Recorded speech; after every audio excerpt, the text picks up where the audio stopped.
What's going on, my fellow Jedi and Padawans? Welcome back to another Jedi gaming video. Thank you guys so much for coming back to the channel, and if you guys are new, welcome. Now, with the recent changes inside of Destiny, if y'all have been keeping up with those sandbox hot fixes, we have that nice 25% increase to damage inside of PvE for auto rifles against those red and orange bar enemies. Now, this is a nice decent chunk of damage that was increased at 25%, and when we go to the Quicksilver, Storm, and Touch of Malice, those both got a 40% increase on their base damage as well against those same type of enemies in red and orange bars, just how they were supposed to be at the beginning, but never got that buff until this recent update. So we're going to be going over comparing our three Strand Auto Rifles here, going over their archetypes, stats, as well as some damage numbers with these, and the perks that I have crafted on my two craftable auto rifles. So hopefully y'all can get those crafted and just kind of pick and choose what you want to use for these three, but I personally like all of them, with a little favorite in my personal opinion. So first off, right here, we're going to go over all three of these auto rifles with their RPMs and stats, etc. So you'll see them up on the screen right here. First off, we have the Perpetualis with that 600 RPM adaptive frame. This means it does a little bit more base damage than our other two. Well, not exotic, just because of that 40% increase. But Rufus's Fury is a rapid fire at 720, so it'll do a little bit less damage. But you can see we got that 21 on impact, 43 range, 35 on stability, 62 on handling with that 58 reload, which is the fastest out of the three at 1.86 seconds. Now, when we move on to our damage for this weapon, base damage for the ones that I have on, we had 1420 for a body shot on a normal enemy acolyte in a normal lost sector. Now, for headshots with that, we got 2270, so a nice increase on that by about 850 damage just for body to headshot. Now, these do have slightly different perks, so we'll cover that as well in a second here. Next up on our list, we have our other legendary auto rifle in Rufus Fury. It is a 720 rapid frame, like I said, with that 18 impact, so doing a little less damage than our Perpetualis. As you can see, we got that 34 range, 58 stability, 41 in handling, and then that 50 in reload, which is the slowest at 1.99 seconds. Now, when we move on to damage for this bad boy, you can see that little drop off as its body shot was down to 1337.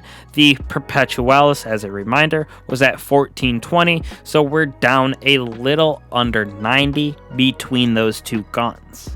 Now, the same thing goes with the headshots. We go up to 2005, so about a 670 increase for damage between the two, but it is down from that 2270 of the Perpetualis, so about 270 less than that weapon, which was expected because of their frame type differences. Now, when we move on to the Quicksilver Storm, you will notice that it is also a 720, so it's a rapid fire frame, just like Rufus Fury.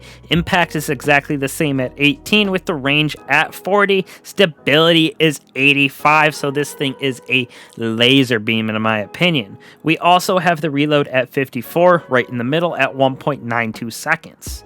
Now, for the body shot and headshots, this is where that nice 65% increase comes for the Quicksilver Storm, because of that 25 that it got for auto rifles, plus that 40 base that it was missing at the beginning. So for a body shot with this weapon, we're doing 1736. So 1736. For a headshot, we're doing 2604. So we're going up a good 400 almost on headshot damage between the Perpetualis and the Quicksilver Storm, and the biggest difference, since Silver Storm and Rufus are both 720s, the headshot damage is at 2604 and 2005, so it's a 600 damage difference between Quicksilver Storm and Rufus Fury with those headshots. Now, for my rolls, with the extra little bit of damage that some of these do, on mine I have Small Bore, Tactical Mag, Envious Assassin, which gives us that beautiful overflow on this weapon. I can stack this up to about 104 in the chamber, and then Hatchling, which spawns us those Threadlings.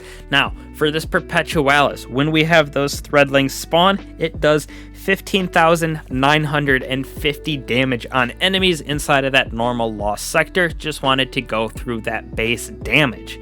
Now, this does pair with the Thread of Evolution, that fragment we have that gives Threadlings more damage, kicking it up to 21,213, which is a decent amount better. Almost 5,000, even a little bit more than that. So that is why I had it crafted, which Hatchling, but it does rely on getting those defeats. So in that end game activity can become a little bit harder, but in general, a very good combination with Envious and Hatchling on this. And we get that extra damage of those Threadlings. Now when we move on to Rufus Fury, like I said, you can see the stats over there. We have Full Bore, Appended Mag, and Demolitionist, giving us that grenade energy on those defeats. I love Demo on basically any gun that can have it, especially when it's in this third slot. Now for me, I went with Paracausal Affinity, which gives us that nice increased damage when we get final blows with strand weapons, or Ace Darkness final blow gives us that boost for strand weapons, I should say. And you could throw on that Frenzy if you wanted to give you that base damage increase when you're in battle. But for the damage with this Paracausal Affinity, you can see for me, I did the testing. Our base damage in body shot when it was active went up from 1332 all the way up to 1604, so about a 300 damage increase in body shot.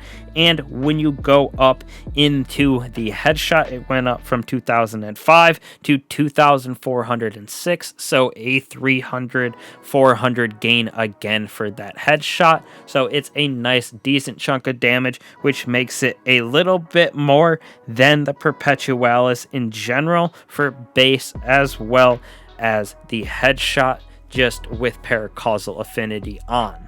Now when we move on to Quicksilver Storm right here, definitely does the best damage for a few reasons, plus we have the ability for this to create tangles, and we have those grenades. So we're going to have corkscrew rifling, high caliber rounds, and that grenade chaser. I didn't do damage on these just because it varies so much with the tangles, and it creates all of those strand unraveling rounds. So I just went with base shots, especially since our other weapons don't have something like this. Didn't fully do it, but you know you're doing way more damage because you can switch to this and it does chunk enemies. Now we do got hand laid stock just for that increased stability, which makes this that nice insane 100 stability because we have the catalyst as well, which makes this thing stasis, and those grenades give us tangles, so another way to create that suspending explosions, whatever it may be, even better with this gun. Now on top of that, we got Rocket Tracer, so landing multiple hits turns your next shot into a homing micro rocket. So when I was doing the testing, these little micro rockets, when they would hit, do 10,360 for that damage with an extra 5,201 explosion. So it's almost the same damage as a Threadling, but those come out way faster, in my opinion, when you're doing damage on those enemies. So it's about 15,500 total for those homing rockets when they hit. So these are very, very good auto rifles in general. All of them very, very good, especially since we got that increase to damage overall with them at that 25%. They feel very good in the PvE realm. These rolls that I have on are just my personal favorite, and like I said, I really want to choose a favorite, and I would have to say Perpetualis, just because I love Threadlings, especially when I put it on my Warlock. Also, doesn't feel bad with my Hunter. I did all my testing on my Hunter, and some of those suspends that we have with the explosions, unraveling rounds are absolutely nasty. And like I said, that Envious Assassin with Hatchling, I'm getting 104 in the chamber because of Envious, and then we're creating Threadlings everywhere, but all of them are very, very good. Definitely the adept version of Rufus Fury that you can get from Master Root of Nightmares is probably better than Perpetualis, but the Quicksilver Storm probably takes the cake, but it does fill up an exotic slot, which you're losing in Galahorn, Two-Tailed Fox, anything in that realm that we really could use a better exotic for. So in my personal opinion, I'm going with Perpetualis first, then Rufus Fury, just because they're both legendaries. But Quicksilver Storm, when you're going around just messing in normal gameplay, very fun to use and very effective, especially with those grenades and Strand synergy, which is really what this video is for, is covering that Strand synergy and just showing the difference in these archetypes and what we have this season. All of our auto rifles got that 25%, but I wanted to cover the Strand part and that synergy here that we got with Lightfall. So thank you guys again for watching. Truly appreciate if you like these kinds of videos, as well as our build videos and god rolls. Don't be afraid to hit that subscribe button and that bell so you never miss these little updates. I truly appreciate y'all and that support. I'll catch you guys in the next one. Peace.